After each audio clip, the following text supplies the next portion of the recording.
Hello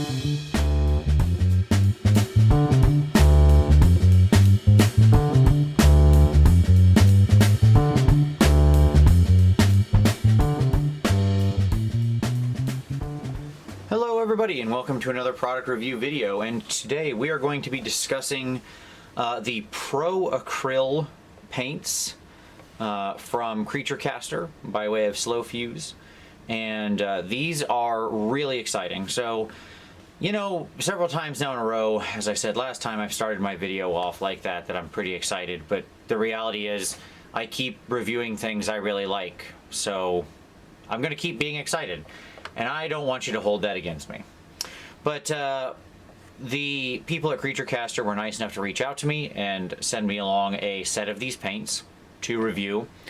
And I'll be honest, when I first heard about what they were doing and making a new range of paints, I said, sure, you know, I'll check it out. And I wasn't really expecting much because, for the most part, acrylic paint is acrylic paint, and you know, there are some properties of the various paint lines that I enjoy more than others that I think match up with certain styles better. But there isn't a lot of ways to stand out amongst the miniature gaming acrylic paint line. So that was kind of my expectations going in. But I have to say, after working with these now for several weeks and really putting them through the paces, I am thoroughly impressed by these. So right out of the gate, I think they have created something rather unique and interesting in this product, and something you may want to check out. So the Pro Acryl line, let's do the basics first. This is the starting line.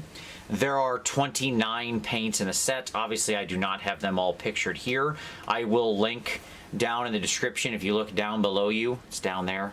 See, it's down that way. You will see a link to the site, so you can look at the full range of colors.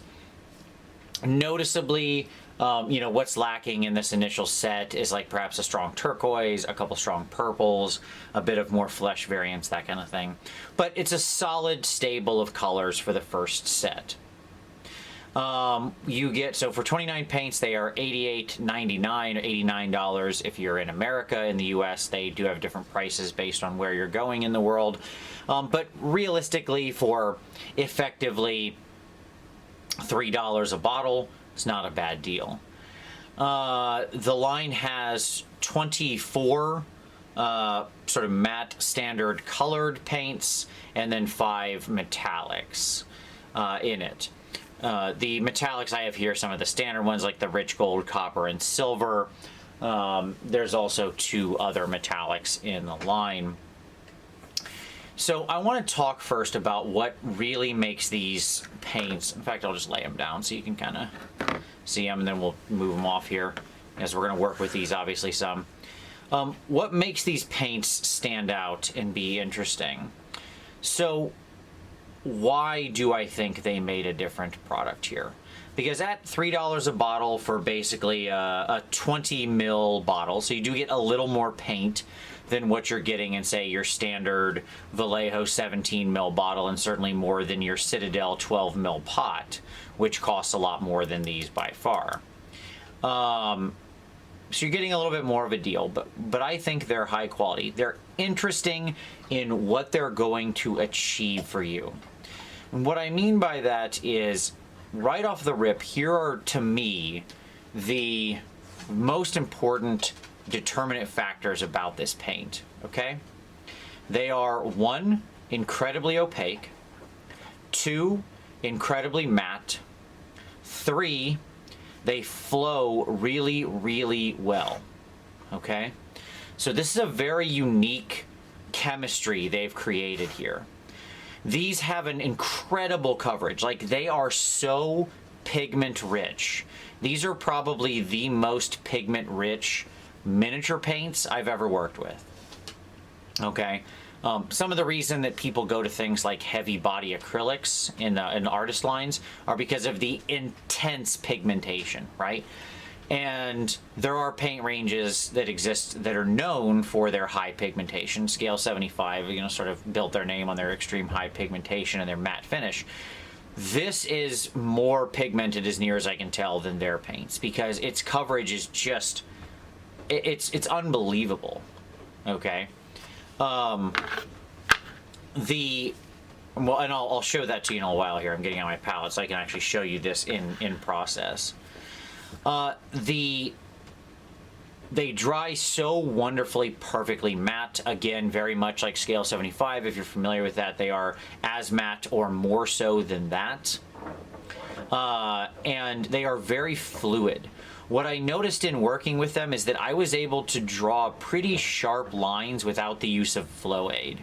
Now, to get it to where I really wanted, like if I'm doing like a size, double aught hyper thin line, then yeah, I still need to get out the flow aid to go to, to really get it moving. But I was very impressed by how fluid these were, how easily they wicked off the tip of the brush.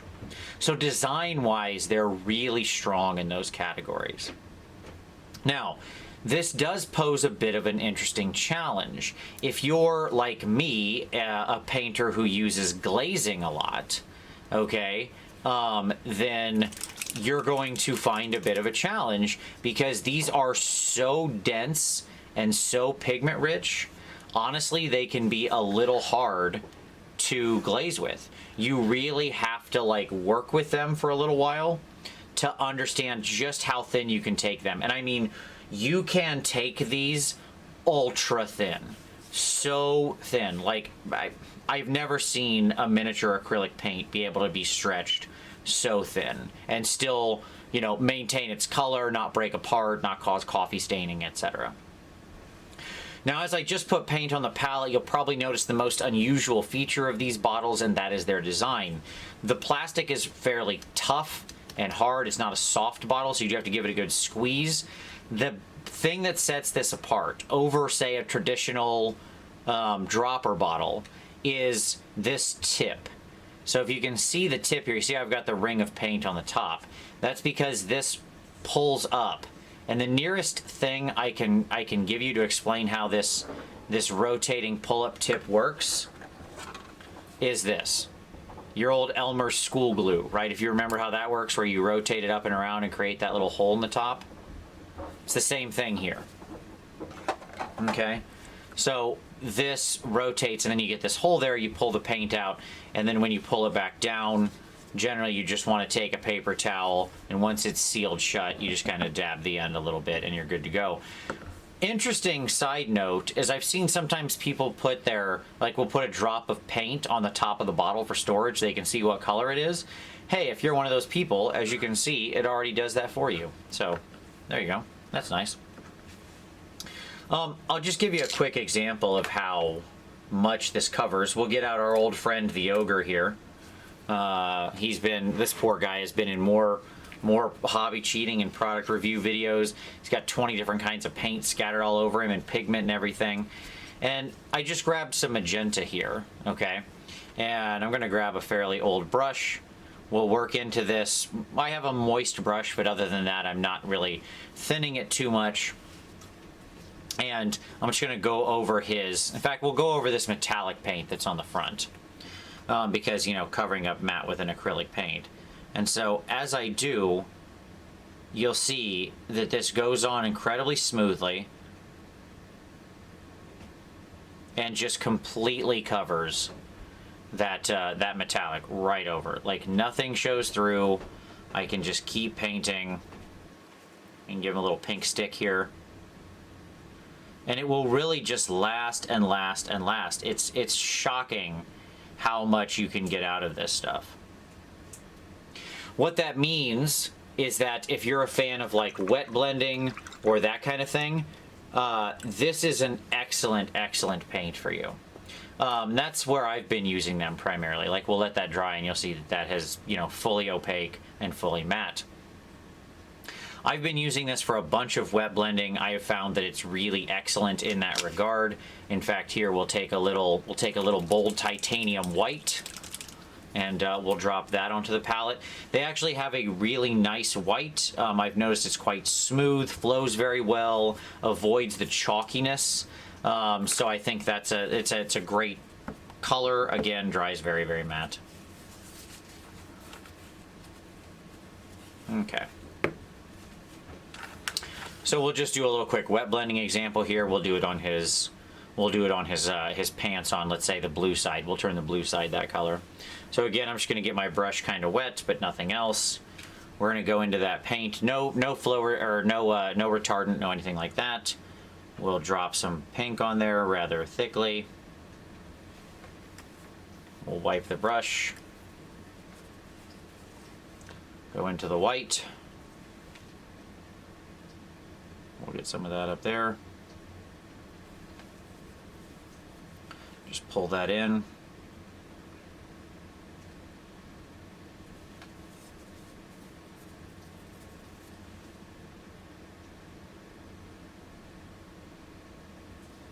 And you can see how nice and easy and smooth that is. Let's just keep working. I'll set that down for a minute.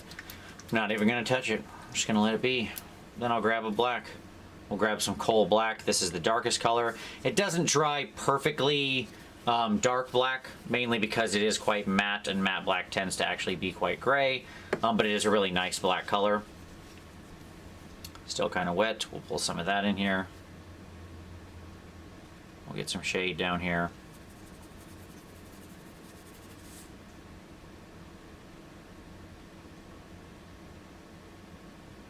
You can see we just blend that right in, no problem at all. Okay. Now, when I say you can take it down really, really thin, you can see that front is now dried. Nice and matte. We'll let the back do the same. But the paints really, so they're wet blender's dream. They are a little more difficult to glaze because you have to retrain yourself on how thin you're taking the paints down. That's not to say they're bad at glazing. They're actually really, really good at glazing. Okay? The issue with them is that you have to sort of relearn how exactly to take your paints thin, because you're probably used to like integrating a lot of medium or something like that, or not really going super thin, because you can't. Your paint will break apart. Whereas here there's so much pigment and the paint is so dense, you've got to kind of relearn that, well, I can take this way thinner than I expected. I can really go to town on this and it'll still keep covering. So it's a very pleasant thing. It's a pleasant problem to have. Let me put it that way. So overall, I would say that I really, really like these paints. The way that they've mixed everything, I think, works really well. I have integrated them fully into my product line into my, painting rotation, whatever you want to say, like the things that are regularly on my table. The things that impress me the most out of the range is like all their whites. So this bright warm gray, which is like a, sort of white warm gray, the titanium white, the ivory, and the bright ivory, all that stuff is really, really good. I like all of that. Their blues are nice. I really like all the different brown colors, the purple and the magenta, as well as the deep browns they have. All that stuff is really good. Like as the colors that they put out there, I actually find most of them quite compelling. The yellow is an interesting one because it's pretty intense, but I mean, it's still a yellow. Even with they really, really, really push the pigment on this one. So this is a much stronger yellow than most would be. I'll give you a quick example here, but it's still a yellow. Okay, and in the end, yellows always kind of are the weakest of the colors because they are a relatively thin color. This is better than most by far. If we look at this, we'll just get our brush wet here, and I'll pull some of this yellow, and we'll go ahead and go over top of the brown because that's going to be a terrible thing to do. But you can see, it's still going to show through some of that color underneath. And again, that's because it's yellow. I wouldn't expect it to act otherwise. This is a nice strong yellow for what it is. I found with the yellow, basically 2 coats will do you, and you'll get a nice bright yellow, even over a dark color, which, to be honest, is better than most. Okay? But that whole range is good. Now, we need to talk about the metallics. Those of you who know me know that I am a rabid elitist when it comes to metallics, and my answer is these are fine. The 5 metallic colors in here, they're basically your equivalent of some good metallics that are on the market that are normal acrylic paints. They have your standard sort of thick body to them. The pigment is very rich, but they did grind it fairly small. There's not much in the way of like visible pigment and stuff like that. When we look at the paint in application, so there I've got a little silver on my palette right there. And if I sort of pull this to the side, and we just kind of run some silver along his shoe, it's smooth. It's not incredibly, luminous or reflective or shiny or anything, but it's fine. It's certainly better than, like, say, your Vallejo model color, not metal color, not air color, the model color metallics. It's certainly better than, most of the, like, GW metallics that are so thick and just unbelievably visibly pigmented. So it's, if you're not a metal snob like me, it can be an excellent metallic that's just fine for you. There's no real problem with them in that regard. If you're asking me, like, overall, how are they looking? I mean, they're not Vallejo metal color. It is what it is. That is simply the best metal acrylic paint on the market, and there is no other way around that. It just is what it is.